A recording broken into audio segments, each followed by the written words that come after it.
નમસ્કાર દર્શક મિત્રો, વોઇસ ઓફ ગુજરાત ન્યૂઝ ચેનલમાં સમાચારમાં વિશેષ જોઈએ તો મહેમદાવાદ તાલુકાના સણસોડી ગામમાં રાત્રિના સમયે 19 વર્ષીય યુવકની હત્યાની ઘટના ઘટી હતી।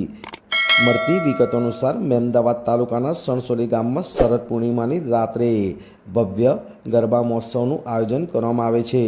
ત્યારે દર વર્ષની જેમ આ વર્ષે પણ શરદ પૂર્ણિમાની રાત્રે ગરબા મહોત્સવ ઉજવાઈ રહ્યો હતો। ત્યારે રાત્રિના 2 વાગ્યાની આસપાસ એક 19 વર્ષીય યુવકનું મંદિર પાછળ કોઈ અગમ્ય કારણોસર અજાણ્યા ઈસમોએ તીક્ષ્ણ હથિયારના ઘા ઝીકી નિપજાવ્યું હતું કરુણ મોત। સણસોલી ગામના સચિન ભરતભાઈ પરમાર નામના 19 વર્ષીય યુવકને રાત્રે મંદિર પાછળ તીક્ષ્ણ હથિયારના ઘા ઝીકી મોત નિપજાવવાની ઘટના ઘટતા આસપાસમાંથી લોકો દોડી આવ્યા હતા અને મૃતક યુવકને પોલીસને સાથે રાખીને મહેમદાવાદ ખાતે આવેલ સરકારી હોસ્પિટલમાં લઈ જવામાં આવ્યો હતો, જ્યાં સ્થળ પર તપાસ કરનાર તબીબે તેને મૃત જાહેર કર્યો હતો। ત્યારબાદ મહેમદાવાદ પોલીસે તપાસ હાથ ધરી હતી। ઘટના સ્થળ પર જઈ મહેમદાવાદ પોલીસ સ્ટેશનના પીઆઈ શ્રીવા Rajendrasinh Solanki, police staff, LCB અને એફએસએલની ટીમ આપ દ્રશ્યમાં જોઈ શકો તેમ ઘટના સ્થળે પહોંચી તપાસ હાથ ધરવામાં આવી હતી। મૃતક સચિનનું પોસ્ટમોર્ટમ કરી ગામમાં તેની અંતિમ યાત્રા કાઢવામાં આવી હતી, જેમાં આખું ગામ વિદાય આપવા જોડાયું ત્યારે હિંચકે ભરાયું હતું। સચિનની ઉંમર 19 વર્ષની હોય તેની સગાઈ પણ મહેમદાવાદ તાલુકાના એક ગામમાં થઈ હતી અને આ વર્ષે તેના લગ્ન પણ હતા। ત્યારે સચિન એકનો એક દીકરો હતો, તેનાથી એક મોટી બહેન અને એક નાની બહેન હોય। પરિવારમાં મૃતક સચિનના પિતા ભરતભાઈ ખેતી કરી પરિવાર ચલાવતા હતા।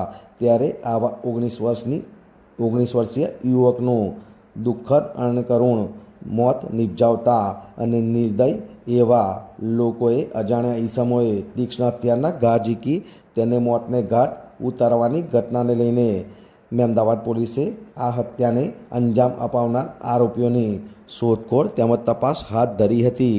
આમ દ્રશ્યમાં આપ જોઈ શકો તેમ પોલીસની ટીમ દ્વારા અલગ અલગ ટીમો બનાવીને આરોપીઓને શોધવાની તજવીજ હાથ ધરાઈ હતી અને પોલીસ દ્વારા શકના આધારે અમુક કિસ્સાઓની અટકાયત પણ કરવામાં આવી હતી। વિરાંગ મહેતા, મહેમદાવાદ।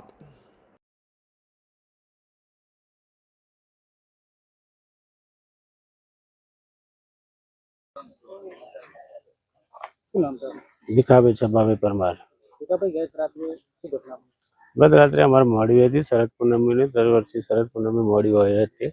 2 વાગ્યાના કોઈ અજાણ્યા ઈસમોએ એને ચપ્પુ મારી અને એ નાખી દઈને નાહી જાય। હવે કોણ હતા શું હતું હજુ અમને ખ્યાલ જ નહીં।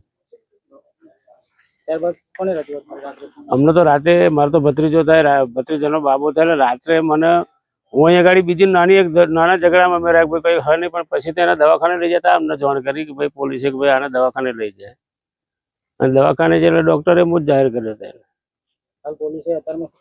અત્યારમાં 4-5 જણા લાયા હવે ભાઈ, તપાસ ચાલુ।